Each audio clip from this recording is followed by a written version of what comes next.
예배 잘 들으십시오. 예배에 성공하면 믿음에 성공합니다. 믿음에 성공하면 인생에 성공합니다. 예배의 승리자가 인생의 승리자가 될 줄로 믿습니다.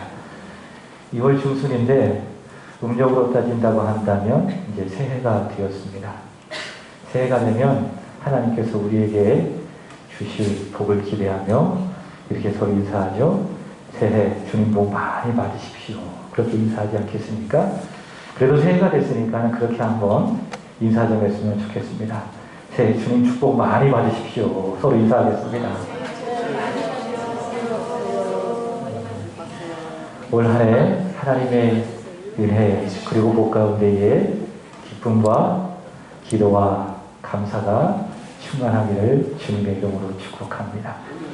주님을 섬길 때마다 기쁘고 또 이 세상을 살아갈 때마다 우리 주님 때문에 기쁘고 그래서 끊임없이 기도가 나의 입술 속에 터져나오고 그리하여 예배드려도 감사하고 우리의 생활도 늘 감사하고 그래서 올 한 해 기쁨, 기도, 감사가 충만한 한 해 승리하는 올 한 해가 되기를 주님의 이름으로 축복합니다. 과거 영국 런던에서 실제로 있었던 일이기도 합니다. 한 청년이 재미삼아서 경제인, 유명한 정치인, 그리고 스포츠인 20명을 무작위로 다 뽑아가지고 이런 내용의 정보를 보냈습니다. 어떤 내용인가 하면 모든 것이 탄로 났으니 속히 피신하기 바랍니다. 이런 내용의 정보를 보냈습니다. 그랬더니 어떤 일이 벌어진지 아십니까? 그 정보를 받은 20명 모두가 다 런던에서 한순간에 자취를 감추어 버렸다고 합니다. 이런 에피소드가 우리에게 던져주는 메시지가 있죠. 한번 따라해서 볼까요? 의인은 하나도 없다. 여러분 인정하십니까? 내가 인정하든 아니면 내가 인정하지 않든 분명한 사실은 하나님 앞에 의인은 하나도 없다라고 하는 겁니다. 나는 죄인으로 태어났습니다. 죄를 지어서 죄인이 된 것이 아니라 본래부터 우리는 죄인으로 태어났기 때문에 우리는 죄를 짓는 죄인이다라고 하는 것이죠. 자, 오늘 본문 9절의 말씀을 보시면은 바울은 이렇게 이야기합니다. 유대인이나 헬라인이나 다 죄 아래에 있다고 우리가 이미 선언하였노라. 의인은 있다 없다? 없다. 10절의 말씀을 보시면 또 이렇게 이야기하죠. 반복해서 이야기하기를 기록된 바 의인은 없나니 하나도 없다. 그렇게 이야기하고 있습니다. 사도 바울은 로마서 1장부터 3장까지 죄를 아주 상세하게 다루고 있습니다. 이방인의 죄가 무엇이고 또 스스로 의롭다 하고 생각하며 남을 판단하는 사람들의 죄가 무엇이고 또 율법이 있는 유대인들의 죄가 무엇인지를 죄를 전하고 있지요. 로마서 1장 28절에 의한다면 그럼 죄는 뭐냐? 죄는 내 마음에 누가 계셔야 합니까? 하나님이 계셔야 합니다. 나를 지으시고 나를 창조하신 하나님이 나의 마음속에 계셔야 하는데 그 하나님이 내 마음에 계신 것이 싫은 거예요. 그리고 내 인생의 주인을 내가 하고 싶습니다. 그래서 하나님을 내 마음에 두기 싫어하고 내 마음에 내가 주인이 되려고 하는 것, 이것이 무엇이다? 이것이 바로 죄다라고 하는 것입니다. 여러분, 사람은 내 마음속에 하나님을 두고 살아야 합니다. 그때가 가장 행복합니다. 당장은요, 떠나서는 안 돼요. 아버지 품에 있어야 돼요. 조금 제약이 있고 조금 자기가 생각할 때 불편함이 있다 할지라도 아들은 부모님 밑에서 살아야 그게 가장 행복한 겁니다. 사람이 그래요. 사람은 내 마음에 하나님을 두고 살아야 합니다. 그게 가장 행복한 겁니다. 그게 하나님이 정하신 우리를 향하신 순리이며 질서입니다. 그러나 사람이 그 하나님을 내 마음에 두기 싫어하죠. 오늘 본문의 말씀을 보시면은 하나님을 찾지 않습니다. 11절 보시면은 깨닫는 자도 없고 그 다음에 하나님을 찾지 않습니다. 하나님을 찾아야 행복한 거예요. 근데 하나님을 찾지 않아요. 그리고 18절의 말씀을 보시면은 보이는 게 없습니다. 하나님을 봐야 돼요. 근데 눈앞에 하나님을 보지 않아요. 하나님을 두려워하지 않습니다. 그게 뭐냐? 그게 죄이다. 사도 바울은 율법이 있는 유대인들이나 율법이 없는 이방인들이나 모두가 다 죄인이라고 선언을 하고 있습니다. 우리가 인정하든 우리가 인정하지 않던 모든 사람은 다 죄인이다. 의는 하나도 없다. 오늘 본문의 말씀을 보시면 사도 바울은 모든 사람이 죄인이다 라고 하는 증거를 두 가지로 우리에게 제시를 해주고 있습니다. 첫 번째로는 죄인의 말입니다. 자, 13절을 읽어보겠습니다. 본문 13절입니다. 시작. 그들의 목구멍은 열린 무덤이요 그 혀로는 소문을 일삼으며 그 입술에는 독사의 독이 있고 14절 그 입에는 저주와 악독이 가득하고. 여러분, 내 입에서 말이 나오는 통로를 조금 표현이 그렇지만 목구멍이라고 이야기합니다. 목구멍이 막히면 말이 안 나오죠. 그죠? 목구멍이 열려야 말도 나오고 기도도 할 수 있고 찬양이 할 수 있는 겁니다. 여러분, 저와 여러분의 목구멍이 열리기를 축복합니다.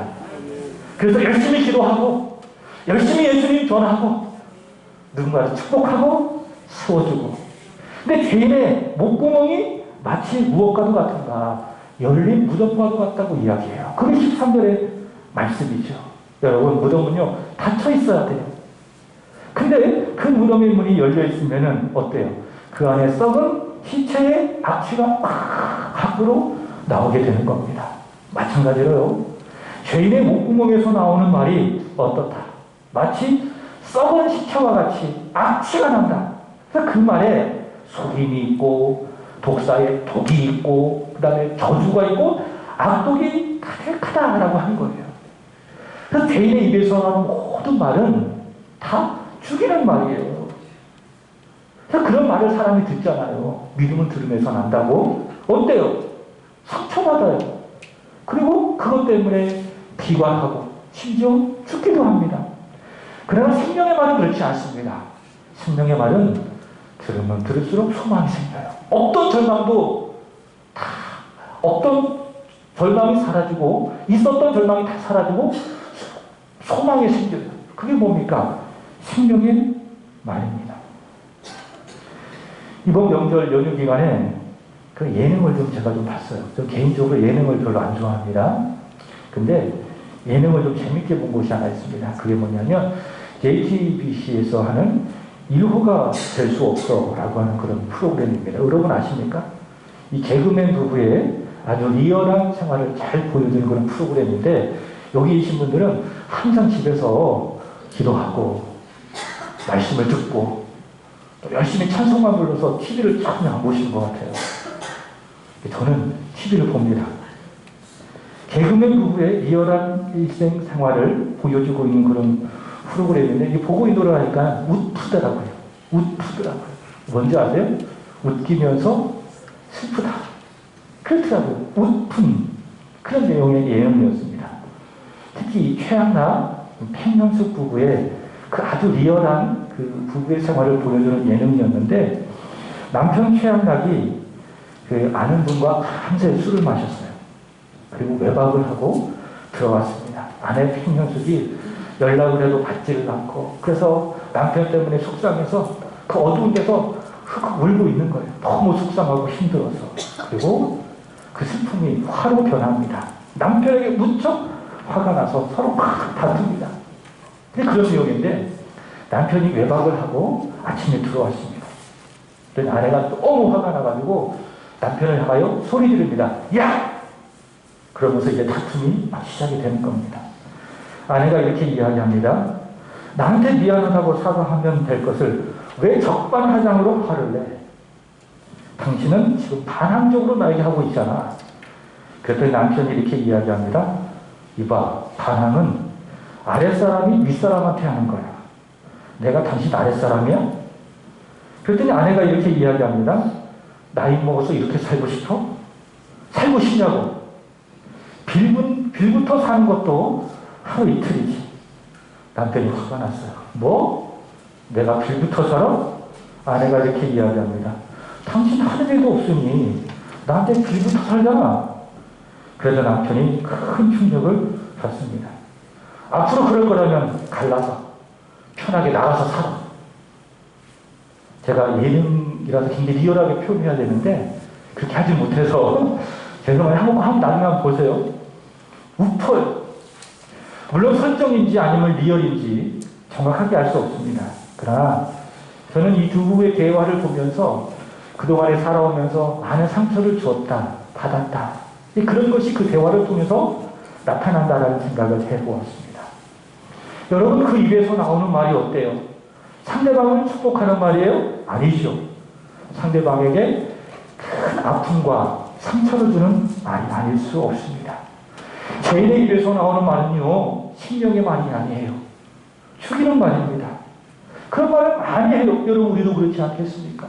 우리 자녀들에게, 또 우리의 아내와 우리의 남편에게 살리는 말을 하기보다는 상처 주는 말, 죽이는 말을 많이 하는 것이 사실 우리의 모습 아닙니까? 무슨 증거예요? 내가 하나님 앞에 죄인이라고 하는 증거예요.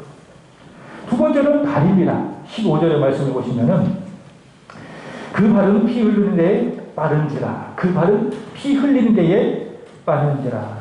여기서 발이라고 하는 것은요, 단지 우리가 가지고 있는 그런 발이 아니라 인간의 행동을 의미합니다. 그 인간의 행동이 굉장히 파괴적이라는 거예요. 사람을 피 흘리게 하고 결국 죽게 하는 그런 행동을 반복적으로 한다고 하는 것이죠. 사람은 죄인이기 때문에 누군가를 죽이고 멸망시키는 그 일은 매우 신속하고 매우 빠른 것이 현실입니다. 성경은 이렇게 이야기합니다. 잠언서 1장 16절입니다. 한번 보겠습니다.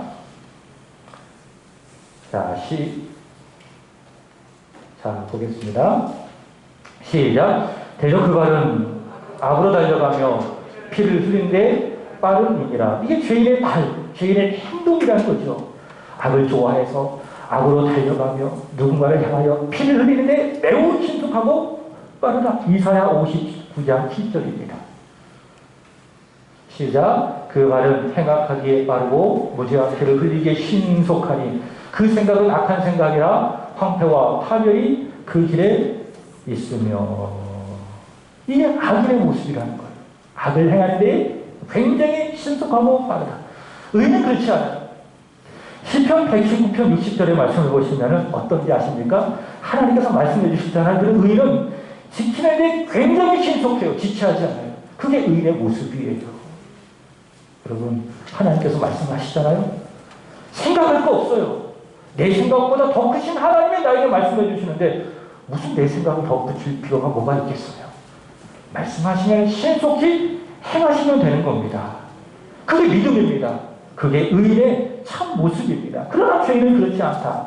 하나님께서 나에게 주시는 생명의 말씀을 듣고 지키는 데 매우 더뎌요. 매우 느려요. 그러나 피를 흘리고 누군가를 해하고 악을 행하는 그 일에는 매우 신속하고 빠른 것이다. 그것이 바로 죄인의 모습이다 라고 한 거예요. 사도 바울은 이렇게 죄인의 말을 잘 들어보고 또 죄인들의 발을 보고 그들의 행동을 보니 어떻다? 모두가 다 죄인이다. 모두가 다 죄 안에 있다. 바울은 그렇게 선언하고 있는 거예요. 23절 본문의 말씀을 통해서 우리가 알고 있는 것처럼 모든 사람이 다 죄를 범하였으니 하나님의 영광에 이르지 못하다니. 율법을 가지고 있고 할례를 행하고 있는 유대인이나 율법이 없이 살아가는 이방인들이나 모두가 다 악인이다. 모두가 다 그 말에 있어서 발에 있어서 그 죄인된 증거를 보니 다 악인이다. 그리하여 마땅히 이르러야 될 하나님의 영광에 이르지 못하고 있다. 그래서 사도 바울은 우리에게 선언을 하고 있습니다. 신학자이고 철학자이고 과학자이고 여러분 탕세 아십니까? 그 탕세를 지은 파스칼은 이렇게 이야기합니다. 나는 이 세 가지 단어를 믿지 않는다. 첫 번째는 의인, 두 번째는 위인, 세 번째로는 성인. 첫 번째 뭐라고요? 의인, 두 번째 위인, 세 번째는 성인. 나는 이 세 가지 단어를 믿지 않는다. 이 땅에 오직 한 종류의 사람만이 있다. 뭡니까? 죄인. 죄인밖에 없다. 그 말입니다. 오늘 본문의 말씀을 보시면 사도 바울은 그런 죄인들이 받을 수밖에 없는 것을 우리에게 말해주고 있습니다. 죄를 지었기 때문에, 공의롭고 전능하신 하나님 앞에서 죄를 지었기 때문에 그 죄는 반드시 받게 되는 것이 있다 그 말이에요. 그게 뭐냐? 19절 읽어보겠습니다. 본문 19절 다 같이 시작. 우리가 알거니와 무릇 율법이 말하는 바는 율법 아래에 있는 자들에게 말하는 것이니 이는 모든 입을 막고 온 세상으로 하나님의 심판에 있게 하려 함이라. 결국 죄인이 받는 게 뭐라고요? 심판. 하나님의 공의롭고 정당한 심판을 받을 수밖에 없다 그 말이에요. 선택받고 율법을 가지고 나를 지킨다고 생각하는 유대인이나 할례를 행해서 우리는 거룩한 사람이라고 여겨지는 유대인이나 그것이 없이 그저 희미하게 양심에 따라서 선하고 착하게 살아가는 유대인이나 다 죄인이다. 모두가 다 죄 아래에 있다. 그리하여 그 하나님 앞에서 공의롭고 정당하신 그 하나님 앞에서 그 죄인이 받을 것은 단 하나. 무엇이라고요? 심판. 하나님의 정당한 심판을 받게 된다라고 하는 거예요. 그래서 죄인은요, 하나님 없이 살다가 하나님을 두려움 없이 자기 뜻대로 자기 고집대로 살다가 결국에는 하나님의 진노의 심판을 받아 영원히 죽고 영원히 멸망을 받을 뿐입니다. 여러분 성경이 그것을 우리에게 이야기해 주고 있지 않겠습니까? 창세기 7장의 말씀을 보시면 우리가 잘 아는 이야기가 있죠. 노아 홍수 시대에 그 백성이 어떻게 멸망했는지 여러분 옛날 얘기로만 들리세요? 그저 동화책 속에 있는 역사 이야기로만 들리세요? 그렇지 않아요. 하나님을 떠난 죄인은 바로 저렇게 심판받는다는 것을 우리에게 노아의 홍수를 통하여 교훈해주고 있는 거예요. 창세기 19장에 나오는 소돔과 고모라의 심판도 마찬가지입니다. 하나님 앞에 믿음으로 살아가는 한 10사람도 없는 그 소돔과 고모라, 그 고모라를 하나님께서는 불과 유황으로 다 멸하셨어요. 옛날 이야기예요? 옛날 지나간 이야기에 오늘 이 시대에는 일어나지 않을 그런 이야기를 들리세요? 그렇지 않아요. 하나님을 떠난 죄인, 눈앞에 하나님을 두려워하지 않는 죄인은 바로 소돔과 고모라의 그 악한 백성들처럼 불과 유황의 심판을 받을 것이다. 성경은 그 사실을 우리에게 경고하고 있습니다. 지금 아무 문제 없이 잘 먹고 있어요. 나름 잘 살고 있습니다. 그러나 하나님이 그 마음이 없다면, 하나님을 내 마음에 두고 살아가지 않는다면, 하나님께 순종하며 살아가지 않는다면 결국 그 사람은 죄인이고 결국 하나님의 심판 아래에서 영원한 지옥불에 떨어지게 될 것이다. 이것이 사도 바울이 바로 이 말씀을 통해서 우리에게 전해주고 있는 경고예요. 자, 근데요, 하나님께서는 그런 죄인들이 살 수 있는 유일한 길을 열어주셨어요. 그걸 복음이라고 이야기하는 거예요. 오랫동안 시집가지 못한 처녀가 당신 이제 좋은 사람 만났습니다. 당신은 결혼할 것입니다. 그걸 뭐라고 이야기하죠? 복음이라고 이야기해요. 건강하지 못한 사람에게 특치료약이 주어졌어요. 그 사람에게 치료약은 뭡니까? 복음이라고 이야기합니다. 돈이 정말 필요한 사람에게 정말 필요한 돈이 주어졌어요. 그 돈은 뭐죠? 그 사람에게 복음이라고 이야기하는 거예요. 복음은 각각 사람마다 달라요. 그러나 성경 전체적으로 봤을 때 복음은 뭐냐? 단 하나예요. 모든 사람은 다 죄인이다. 헬라인이나 유대인이나 다 죄 안에 있다. 하나님의 진노의 심판을 받을 수밖에 없는 영원한 멸망받을 죄인이다. 그러나 하나님이 그런 죄인을 사랑하신다. 그의 크신 사랑으로 사랑하신다. 내가 잘나서 사랑하는 것도 아니고 못나서 사랑하는 것도 아니고 하나님 자체가 사랑이기 때문에 그러한 죄인을 하나님께서 사랑하신다. 그래서 그 죄인이 하나님의 심판에 있지 아니하고 하나님의 생명 안에 놓일 수 있는 유일한 길을 마련해 주셨다. 그게 뭐죠? 그게 복음이에요. 그 메시지예요. 이 복음이 성경에 있어요. 창세기를 열면 그 복음이 시작되는 거예요. 복음이 무엇인지 알 수가 없죠. 그리고 요한계시록까지 복음은 끊임없이 강과 같이 우리에게 흐르고 있고 우리에게 제시되고 있습니다. 그럼 그 복음은 뭐냐? 성경 전체이지만 오늘 사도 바울은 이렇게 이야기합니다. 따라서 볼까요? 복음은 하나님의 의다. 믿습니까?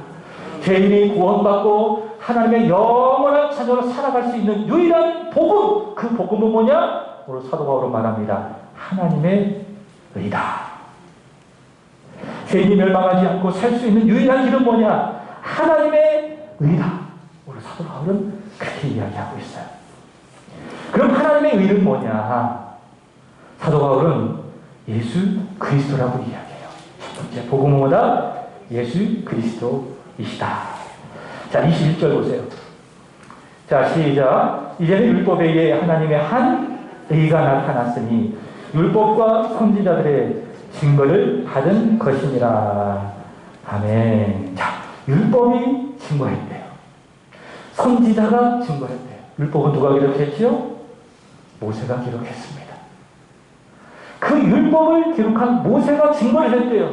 하나님의 의를. 근데 그분이 누구시라고요? 예수님. 그래서 모세도 누구를 믿었어요? 율법을 믿고 구원받은 것이 아니라 자기가 율법을 통해 기록한 하나님의 의 예수를 믿고 구원받았습니다. 구약도 신약도 구원받는 방법은 똑같습니다. 단 하나입니다. 믿음입니다. 예수를 믿는 믿음만 있다면 구원을 받습니다.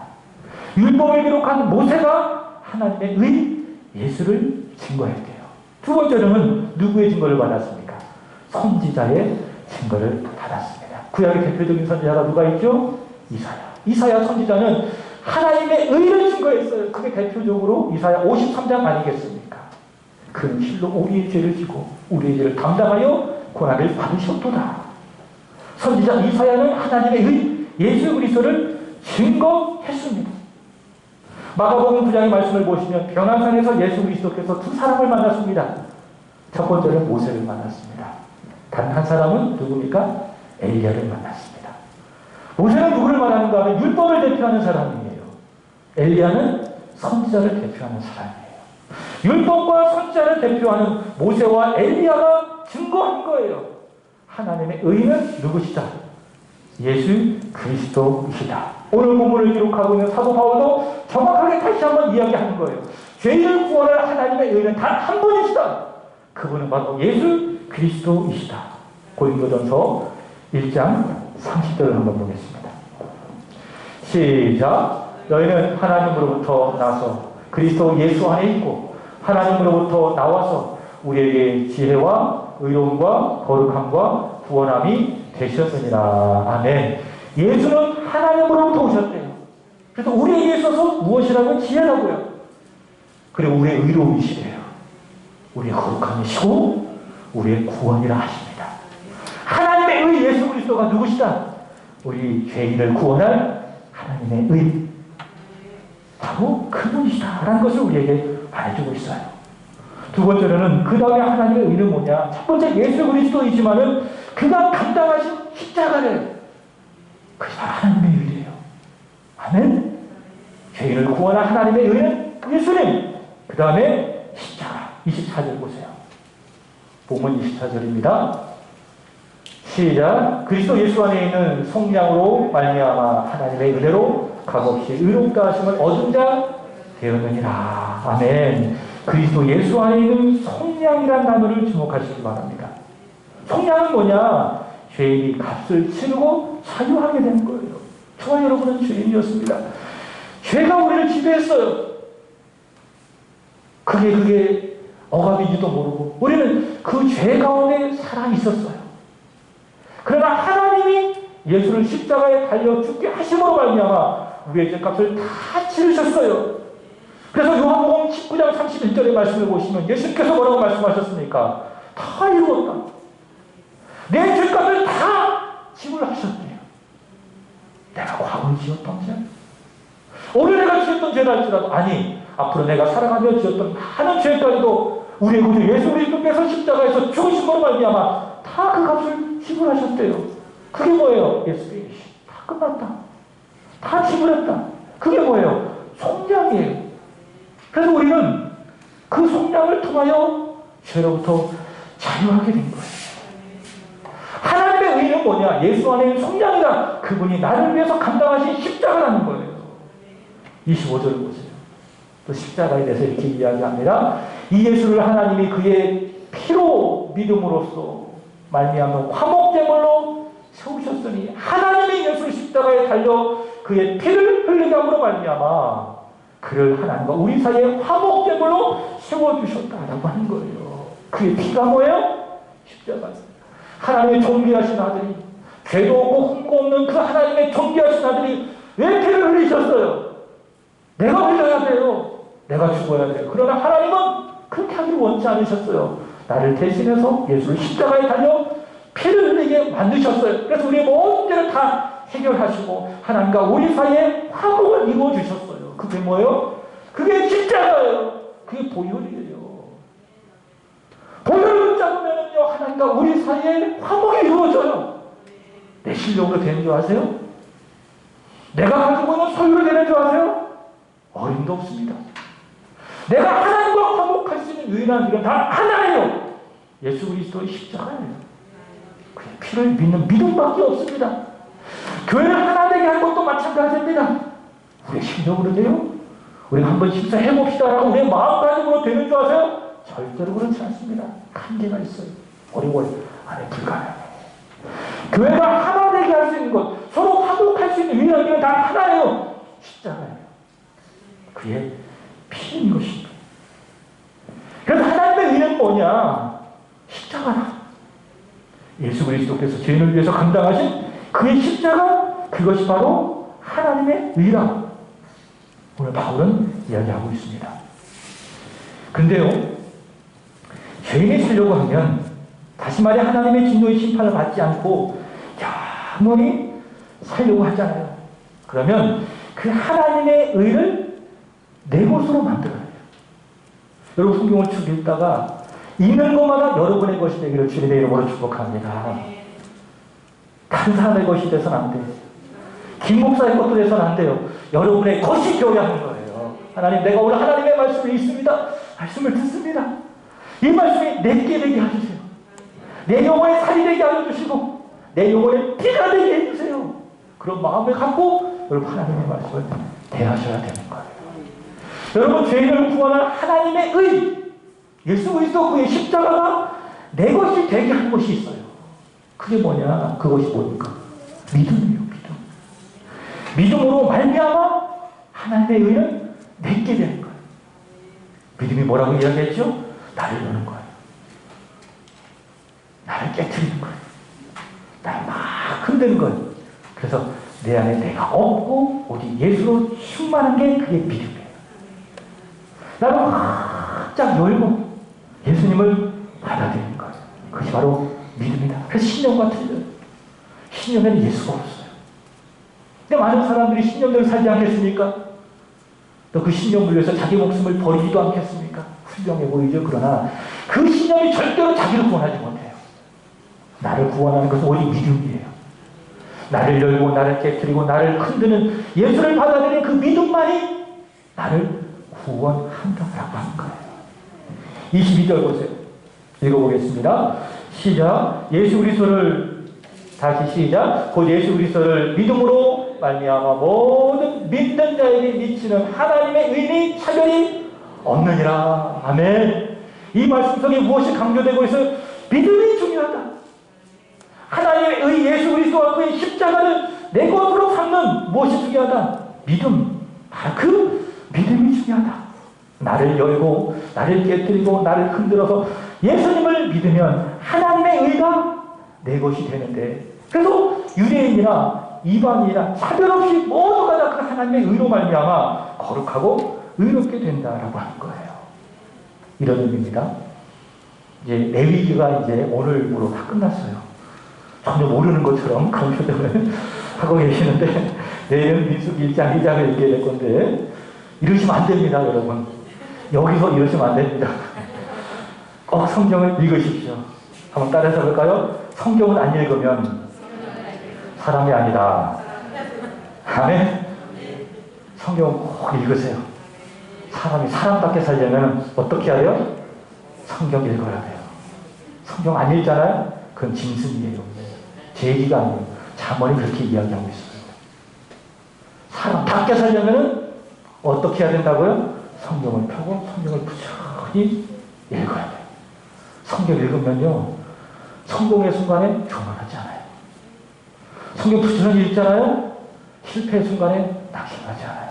일어설 수 있어요. 그게 하나님의 말씀, 성경의 힘이에요. 레위기를 우리가 지금 읽었는데요. 하나님께서 제사장 나라로 이스라엘 백성들을 부르시고 그들과 영원히 살고 함께 교제하기 위해서 거룩하신 하나님이 그들에게 제정하신 은혜의 법이 있습니다. 그게 뭔지 아십니까? 제사예요, 제사. 그냥 복잡하지만 그게 하나님의 마음인 거죠. 그들을 얼마나 사랑하시는지, 그들 얼마나 품어주시고 그들을 정말 얼마나 아껴주시는지 하나님의 그 진실어린 마음이 담긴 게 뭐예요? 그게 여러분이 너무나도 읽기 힘들어하는 때로는 수면제와도 같은 번제, 소제, 화목제, 속제제, 속건제, 5대 제사예요. 이 제사를 드릴 때요, 제사를 드리는 자가 어떻게 하는지 아십니까? 재물을 가지고 와요. 그리고 그 재물 위에 어떻게 합니까? 안수한.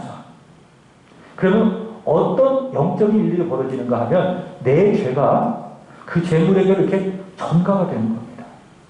그리고 그 재물은 내 죄를 짊어졌으니까 어떻게 해야 돼요? 내 대신 죽는 거예요. 마찬가지로요. 내가 예수 그리스도를 믿잖아요. 예수 그리스도를 믿잖아요. 그러면 그 믿음으로 말미암아 이걸 붙잡는다고 저는 표현하고 싶어요. 믿음의 또 다른 측면으로서 예수를 내가 붙잡잖아요. 예수님을 붙잡다. 그 십자가를 꼭 붙잡다. 놓지 않도록. 그러면 그게 믿음인데 그 믿음으로 말미암아 예수께서 십자가에서 이루신 하나님의 의, 나를 구원하는 그 하나님의 의가 어떻게 되는지 아세요? 나한테 이렇게 온 거예요. 그게 의의 전가라고 이야기해요. 신학적으로. 예수를 믿으면 하나님의 의가 나에게 온다. 내 죄가 예수께 전가되어서 예수는 나를 위해서 십자가에서 죽으시고 예수께서 십자가에서 이루신 그 하나님의 의 다 이뤘다 말씀하시면서 하나님 앞에 이루신 그 온전한 하나님의 의가 믿음으로 말미암아 누구 거 되는 거예요? 내게 되는 거예요. 그래서 우리는 의롭다함을 받게 되는 겁니다. 그래서 사람이 의롭게 되는 거는요 행위로 되는 게 아니라 28절 보겠습니다. 28절 시작. 그러므로 사람이 의롭다 하심을 얻는 것은 율법의 행위에 있지 아니하고 도리어 믿음으로 되는 줄 우리가 인정하노라 하면 아무리 노력해도 안 돼요. 내 행위로, 내 노력으로, 수양으로, 공로로, 업적으로, 인간이 가지고 있는 조건으로 내 죄의 문제를 해결받고 하나님 앞에 의로운 자가 되어 이 땅을 천국 시민으로 살며 죽어서도 천국 가는 그 일이 내 행위로 안 된다는 거예요. 오직 무엇으로 된다? 믿음으로 말미암아 된다. 하나님의 의가 되시는 예수 그리스도와 그의 십자가를 꼭 붙드는 그 믿음으로 말미암아 내가 하나님의 의를 받고 그 믿음으로 말미암아 우리는 하나님의 자녀가 된다. 이렇게 된다라고 하는 거예요. 오늘 말씀의 결론입니다. 31절을 읽어보겠습니다. 본문 31절 시작. 그러니 우리가 믿음으로 말미암아 율법을 파기하느냐? 그럴 수 없느니라. 도리어 율법을 굳게 세우느니라. 유대인들은요 믿음 없이 그저 거룩하게 살아가면 내가 구원받는다고 생각했습니다. 그러나 그렇지 않다.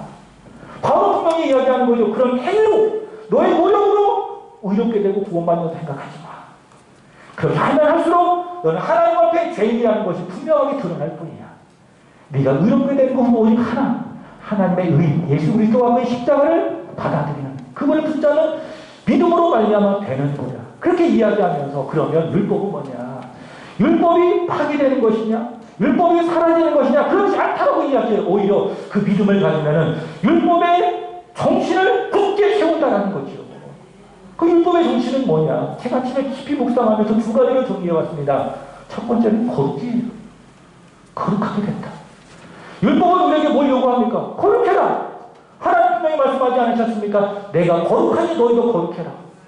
그 거룩은 뭐예요? 구별되게 살아가는 거예요. 다시 말한다면 죄 안 짓고 살아가는 거예요. 바울적으로 말한다면 내 마음에 하나님을 두고 하나님으로 말미암아 살아가는 게 뭐예요? 그게 거룩이에요. 내 노력으로 안 돼요.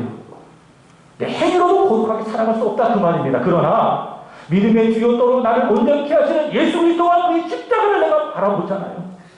그분을 내가 꼭 붙들잖아요. 그러면 그분의 의가 내 의가 되어져서 그 의로 말미암아 우리는 거룩하게 되는 거예요. 거룩하게 내 스스로 되는 것이 아니라 하나님의 의로 말미암아 거룩하게 되어진다. 바로 그거예요. 그게 율법을 굳게 세운다라는 거예요. 두 번째는 사랑이에요. 율법이 우리에게 요구하는 것이 무엇입니까? 사랑이라는 말입니다. 네 마음을 다하고 네 뜻을 다하고 네 성품을 다하여 여호와 하나님을 사랑하고 너의 이웃을 너의 몸과 같이 사랑하라. 그게 율법이에요. 사도 바울이 뭐라고 이야기합니까? 율법의 완성은 곧 사랑이라. 로마서 13장 10절이 말하고 있지 않습니까? 그래서 우리가 예수 그리스도를 믿으면, 그의 십자가를 우리가 굳게 믿으면 사랑하게 돼요. 하나님을 사랑하지 말라고 해도 사랑하게 돼요. 그게 자녀예요. 그게 믿는 자의 참된 모습이라는 거죠. 하나님을 크게 사랑하고 나를 위해서 십자가 담당하신 예수를 내가 마음으로 크게 사랑하고, 그러니 내 안에 하나님의 사랑이 막 차고 넘치는 거예요. 하나님의 사랑이 차고 넘치니까는 어때요? 수평적으로 미워할 사람이 하나도 없어요. 남편도 그렇게 믿더니 하나님의 사랑이 내 안에, 내 마음에 막 강같이 차고 올려 넘치니까 그렇게 사랑스러울 수가 없어요. 자녀들도 마찬가지예요. 예수를 믿는 믿음으로 말미암아 하나님의 사랑이 내 안에 충만하니 자녀도 사랑하게 되어지고 율법을 굳게 세운다라고 하는 것입니다. 여러분, 이렇듯 하나님의 의, 예수 그리스도와 그의 십자가는 죄인을 의인되게 만들 뿐만이 아니라 거룩하게 만들고 사랑하게 하는 하나님의 능력임을 믿으시기 바랍니다. 여러분, 예수님 믿으셨습니까? 그의 십자가를 믿으셨습니까? 예수님과 그의 십자가를 굳게 믿고 의지하고 한 주간을 승리하며 살아가는 저와 여러분이 되기를 주 예수 그리스도의 이름으로 축복합니다. 하나님의 의미는 예수님, 그의 십자가입니다. 기도하겠습니다. 하나님 아버지, 하나님을 찾지 않았고 하나님을 두려워하지 않는 죄인인 우리를 위하여 하나님의 의 예수 그리스도, 그의 십자가를 알게 하시고 믿게 하시고 받게 하여 주시니 참으로 감사합니다. 더욱 믿음으로 예수님과 그의 십자가를 받아들여 죄악의 옷을 벗어버리게 하여 주시고 대신 의의 옷을 굳게 입고 그리하여 율법이 요구하는 바 거룩함과 사랑을 몸소 이루어 하나님께 영광이 되어지고 우리 주변의 이웃들에게 유익을 주는 복된 삶을 살아가는 우리 세안의 모든 성도들이 되게 하여 주옵소서. 주 예수님 십자가를 사랑합니다. 예수 그리스도의 이름으로 기도합나이다. 아멘.